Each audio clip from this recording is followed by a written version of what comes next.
Cities, cars, people, society. Society guides us, inspires us, conforms us. Perhaps in today's society, we've lost a sense of purpose, of freedom.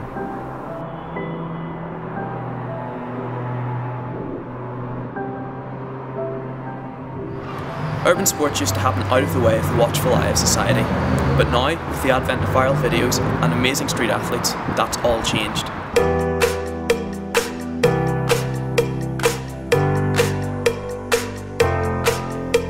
Street sports and their athletes have evolved as society's perceptions of them have changed. But one thing has remained constant: the element of freedom away from society.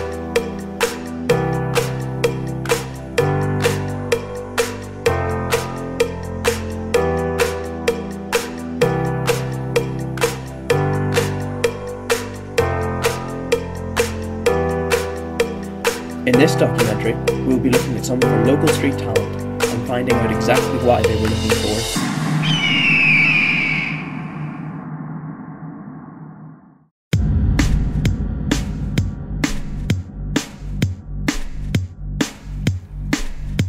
Skateboarding is possibly one of the oldest urban sports, and certainly the most well known. Even though skateboarding was at its peak in the late 1970s, it has evolved through the decades, remaining as the world's #1 classic street sport.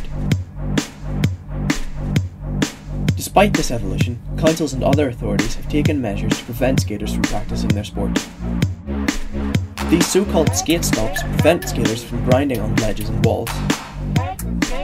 This has pushed skaters out of city centres and has forced them to skate in designated areas. However, with so much free space, a new breed of urban athlete has moved in to take their place.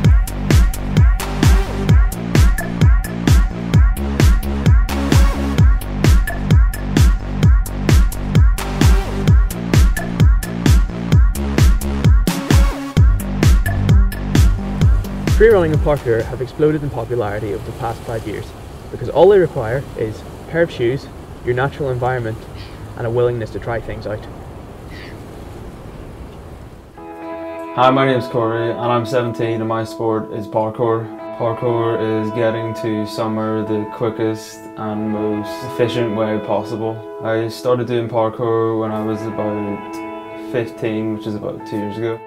I'm Philip Farron, I'm 17. I've been doing parkour and freerunning for probably 3 years this summer. I know people from like all over Northern Ireland and England and stuff as well. And it's just, I don't know, it's really easy to talk to them just because we can just talk about parkour.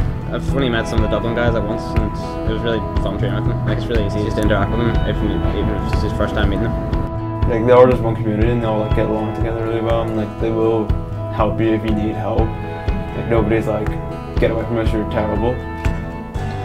When you're just starting, when you go to spots like Bangor, Belfast and Carrick and Newtonards, it's all really good, but after a while, because it's not that big a country, so it's getting a bit boring. So we're gonna have to explore other places like down to Ireland or England.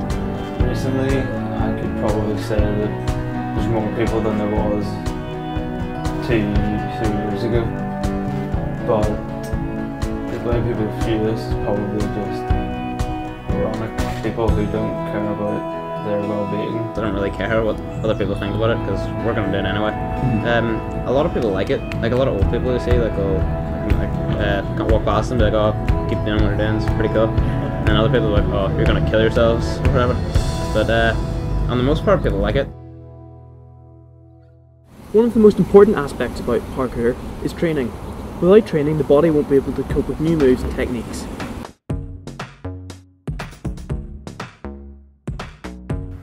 As with every sport, stretching out is a very important part of parkour.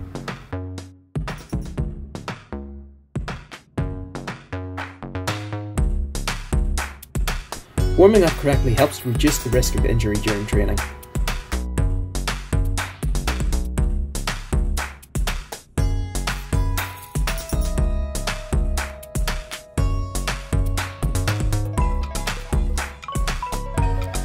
Learning new moves can be difficult. Repeating movements over and over again will help you break down and learn how the move actually works.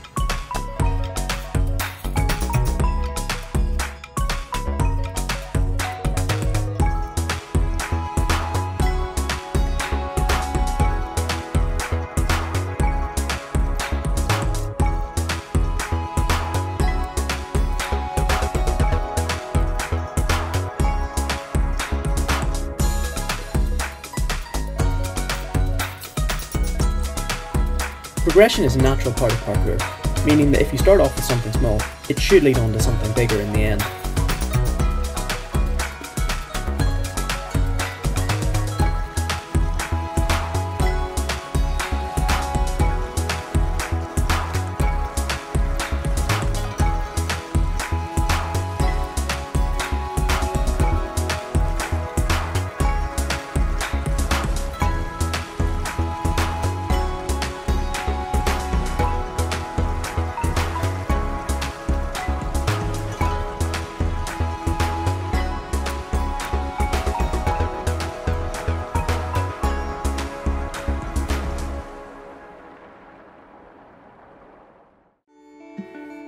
Hey, I'm Jordan and I've been doing mountain biking for 7 years now. Since I started doing it, there's been a lot of new stuff coming around, new bikes and new technology. The technology actually enhances their bikes, so it means they can do bigger stuff and take bigger hits if they have the new suspensions and stuff that's in, and all the new chain devices and stuff that stops it chain slipping, so it means there's a lot more riding instead of constantly thinking about your bike.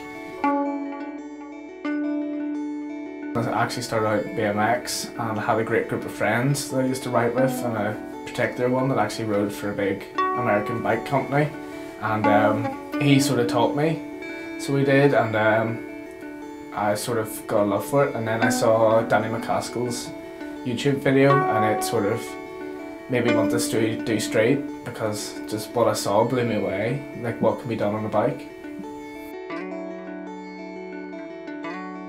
A lot of new centres have actually opened in Northern Ireland, so I found like the local athletes have actually progressed in their sport quite a bit.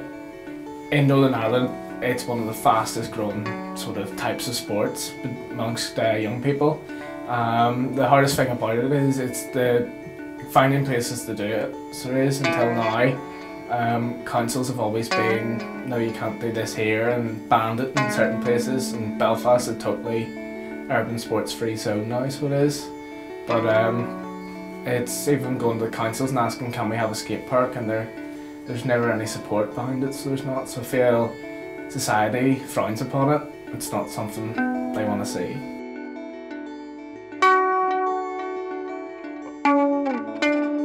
The urban sports family, it is a family. Everybody within it gets along so well, no matter if you're like a skateboarder or a mountain biker or a tracer. There's just, everybody gets along so well. It's just one big community instead of little ones built up within inside it.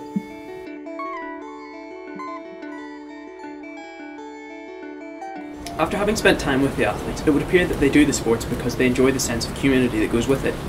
Being able to relate to each other through the medium of natural motion is something that we all could perhaps learn. In turn, learning what it truly means to experience freedom through motion.